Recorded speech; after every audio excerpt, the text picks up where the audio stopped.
50% இருக்கிறது. கலைஞர் அவர்கள் 25 இருக்கும் பொழுது அடுத்தது நான் புள்ளி விவரங்களை அதிகம் சொல்லவில்லை. அந்த 25 இடஒதுக்கீட்டிலிருந்து கலைஞர் அவர்கள் பிற்படுத்தப்பட்ட சமூகத்திற்கு 31 மாற்றுகிறார். இடஒதுக்கீட்டினுடைய அளவை 31 மாற்றுகிறார். இவ்வாறு இருக்கக்கூடிய சூழ்நிலையில் இங்க இருக்கக்கூடிய நம்மளுடைய திராவிட முன்னேற்ற கழகம், அடுத்து வந்திருக்கக்கூடிய அண்ணா திராவிட முன்னேற்ற கழகம், நண்பர்களே, இன்றைக்கு ஓபிசிக்கு சென்ட்ரல் கவர்மெண்ட்ல கிரீமி லேயர் என்கிற ஒரு விஷயம் இருக்கிறது. உங்களுக்கு ஓபிசி இடஒதுக்கீடு உண்டு, ஆனாலும் நீங்கள் 8 லட்சம் ரூபாய் வருமானம் பெறக்கூடியவராக இருந்தால் உங்களுக்கு இடஒதுக்கீடு கிடையாது என்கிற ஒரு சட்டம் வந்துருச்சு இடையில. அது கிரீமி லேயர். இந்த சட்டத்தை அப்பொழுது 1979 முன்னாள் முதல்வர் எம்ஜி ராமச்சந்திரன் கொண்டு வருகிறார். மிகப்பெரிய எதிர்ப்பு வருகிறது தமிழ்நாட்டில். அன்னைக்கு ரேட்ல 9,000 சம்பளம் வாங்கக்கூடிய பிற்படுத்தப்பட்ட சமூக மக்கள் கிரிமினல் லேயருக்குள்ள வந்துடுறாங்க. இங்க இருக்கக்கூடிய திமுக அதை கடுமையாக எதிர்க்கிறது. அன்றைக்கு இருந்த அரசியலில் திமுக அதிமுகவை அரசியல் விளையாட்டில் ஏதோ ஒன்றை சுவீகரிக்க அன்றைய உச்சத்தில் இருந்த ஒன்றியத்தில் இருந்த அரசு இந்த விளையாட்டை செய்கிறது. அதற்கு பலியாகி இங்கு இடபிள்யூஎஸ் சொல்லக்கூடிய கிரீமி லேயரை பிசி ஓபிசிக்கு எம்ஜிஆர் அவர்கள் கொண்டு வருகிறார். மிகப்பெரிய எதிர்ப்பு வருகிறது. வெறும் 9 மாதத்தில் அந்த சட்டம் நீக்கப்படுகிறது.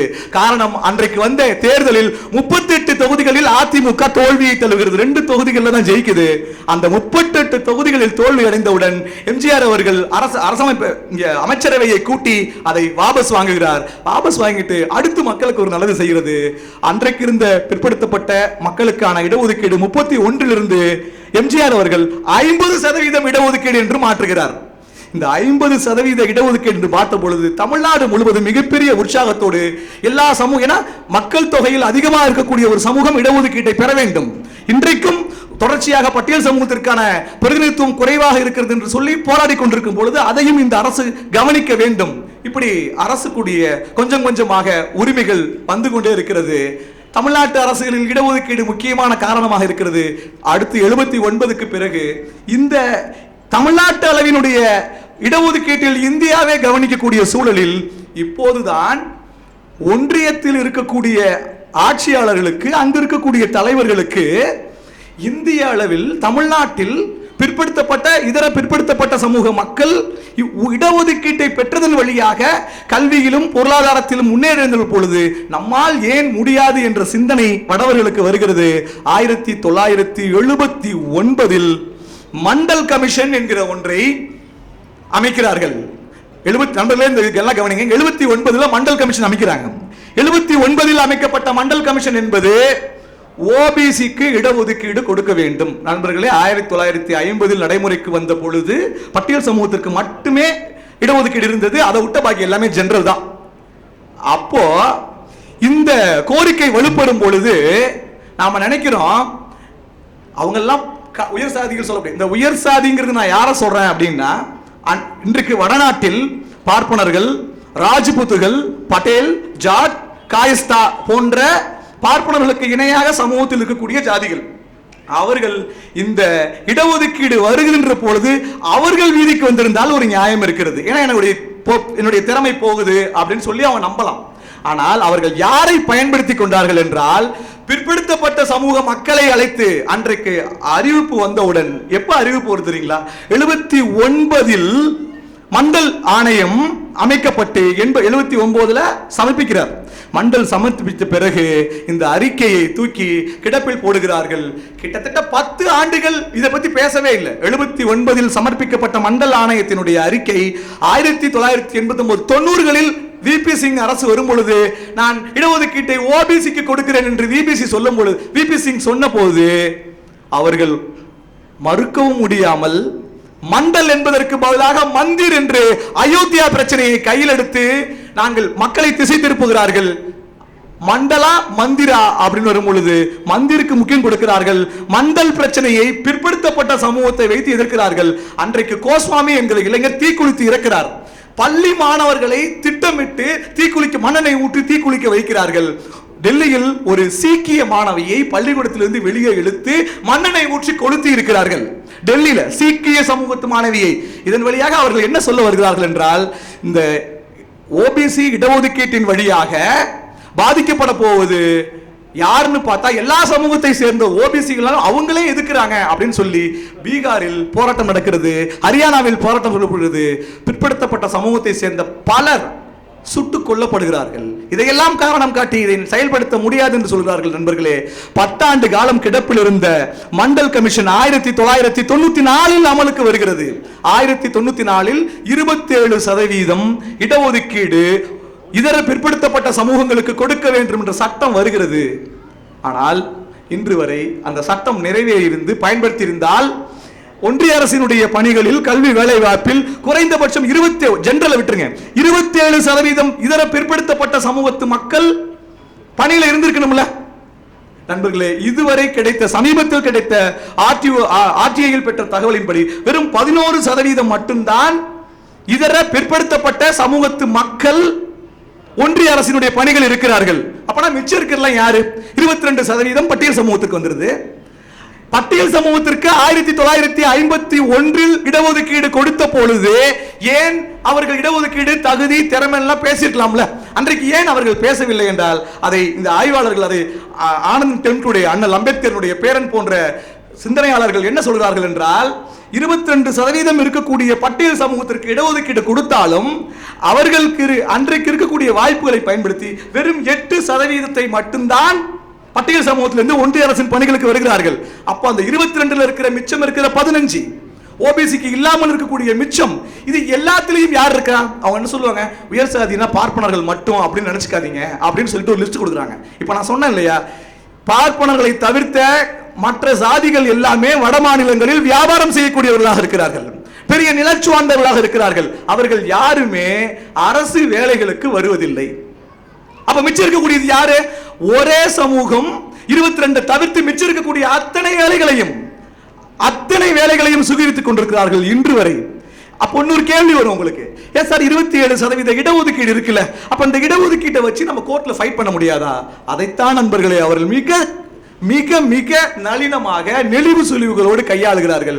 ஐஐடி போன்ற உயர்கல்வி நிறுவனங்களில் நீங்கள் ஒரு பிஹெச்டி முடிச்சுட்டு ஒரு இன்டர்வியூக்கு போறீங்க, ஒரு பிசியோ இல்ல ஒரு எஸ்சி சமூகத்து ஒரு எஸ்டியில் இருந்தோ ஒருத்தர் இன்டர்வியூக்கு போறீங்க அப்படின்னா நீங்க பிஹெச்டி முடிச்சிருப்பீங்க, அந்த யூஜிசி சொல்லியிருக்கக்கூடிய ஏஐசிடி சொல்லியிருக்கக்கூடிய எல்லா தகுதிகளும் உங்களுக்கு இருக்கும், எல்லாமே இருந்தாலும் அவர்கள் ஒரு இன்டர்வியூ வைப்பார்கள்.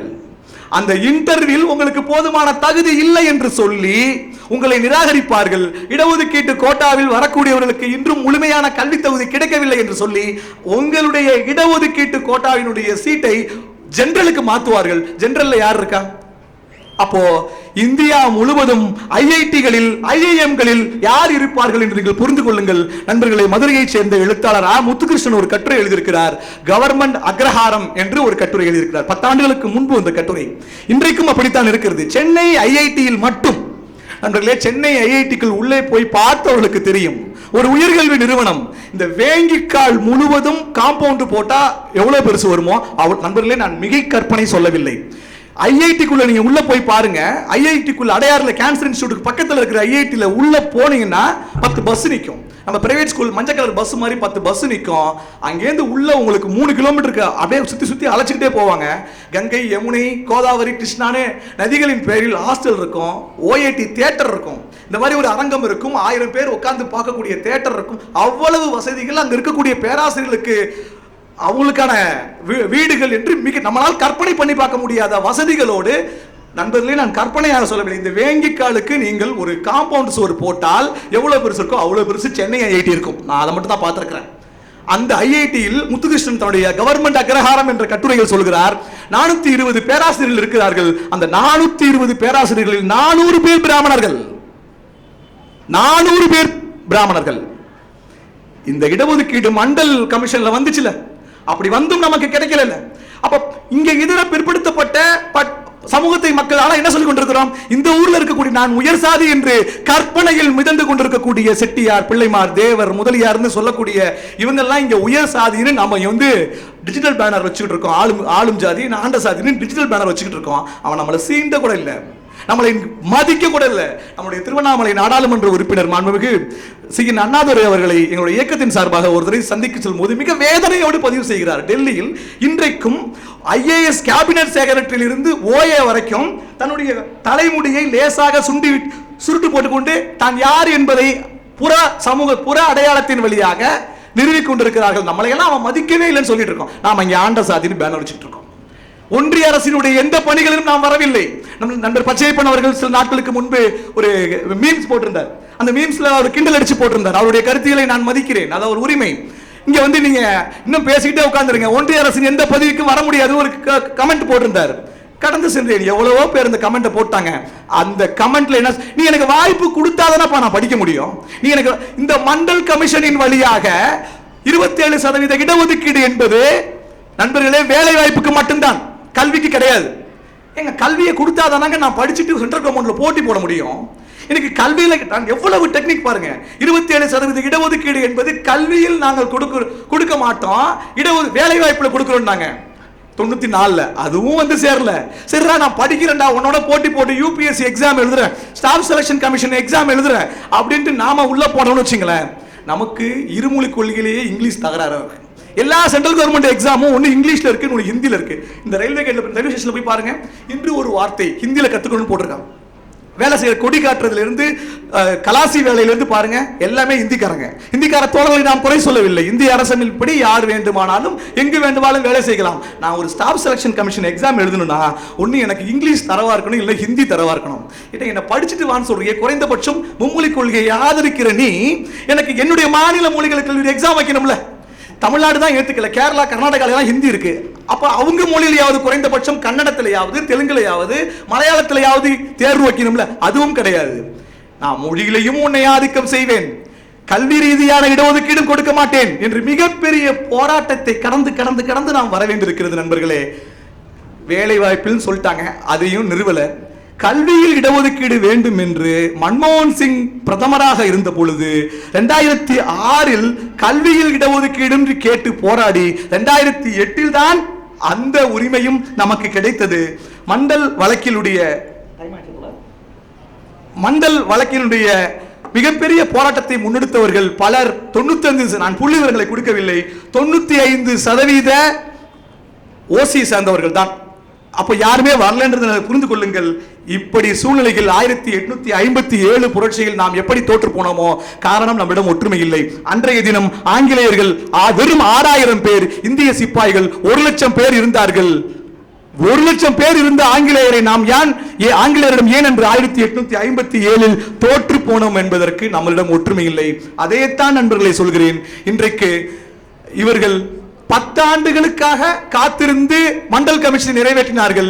இடபிள்யூஎஸ் என்கிற பொருளாதாரத்தில் நலிவுற்றவர்களுக்கான இடஒதுக்கீட்டை 3 நாட்களில் அமைச்சரவை ஒப்புதல் கொடுத்த பிறகு ஒரு நாள் மாநிலங்களவை, ஒரு நாள் மக்களவை கொடுத்து அடுத்த நாள் குடியரசுத் தலைவர் கையெழுத்திடுகிறார். அதற்கு அடுத்த நாள் நம்முடைய இடபிள்யூஎஸ் என்று சொல்லக்கூடிய உயர் சாதி ஏழைகளுக்கு 10% எந்த விதமான போராட்டமுமே இல்லாமல் இடஒதுக்கீடு அவர்களுக்கு கிடைத்துக் கொண்டிருக்கிறது. மிகப்பெரிய கொடுமை. நாம் நேரம் இல்லாததால் புள்ளி விவரங்களை சொல்லவில்லை. ஒரே ஒரு உதாரணம் சொல்லி முடித்துக் கொள்கிறேன். அசோசியேட் ப்ரொஃபஸருக்கு இடஒதுக்கீடு உண்டு. என் நண்பர்கள் பேராசிரியர்கள்லாம் வந்திருக்கிறாங்க. ஒருத்தர் அசோசியேட் ப்ரொஃபஸரா ஆகணும்னா அசிஸ்டன்ட் ப்ரொஃபஸரா கிட்டத்தட்ட 10 ஆண்டுகளாவது வேலை செய்யணும். ஒரு அசிஸ்டன்ட் ப்ரொஃபஸருக்கு இங்க இருக்கக்கூடிய சம்பளம் என்னன்னு நீங்க தெரிஞ்சுங்க. அவர்கள் இடபிள்யூஎஸ் உயர் சாதிகள் பிறந்திருந்தால் இடபிள்யூஎஸ்ல வரமாட்டாங்களா? அப்ப அந்த அசோசியேட் ப்ரொஃபஸருக்கு இடபிள்யூஎஸ் கொடுத்து அவர்களும் மிக எளிமையாக ஆகிக் கொண்டிருக்கிறார்கள். யூபிஎஸ்சியில் நடக்கக்கூடிய கொடுமைகளை எல்லாம் முதலில் ஒரு பட்டியல் சமூகத்திலிருந்தும் பழங்குடிய சமூகத்திலிருந்தும் யூபிஎஸ்சிக்கு தேர்வானவர்கள் எப்படி நிராகரிக்கப்பட்டார்கள் என்பதை அண்ணல் அம்பேத்கருடைய பேரன் ஆனந்த் தெல்டுடே எழுதிய சாதியின் குடியரசு என்கிற புத்தகத்தில் நீங்கள் தெரிந்து கொள்ள வேண்டும். இதுவரை கேட்டு இந்த இடஒதுக்கீடு நமக்கு அவசியம். அது முழுமையான வர்க்கமற்ற சமுதாயம் அமையும் வரை இந்த நிவாரணங்கள் அவசியம். அதில் ஒன்றும் கேவலம் இல்லை. திறமையும் தகுதியும் வாய்ப்பு கொடுத்தால்தான் கிடைக்கும் என்பதை ஒவ்வொருவரும் புரிந்து கொண்டு இடஒதுக்கீட்டுக்கான நியாயமான முழக்கங்களை நான் எழுப்ப வேண்டும் என்று கேட்டு இடம் சார்கிறேன். நன்றி.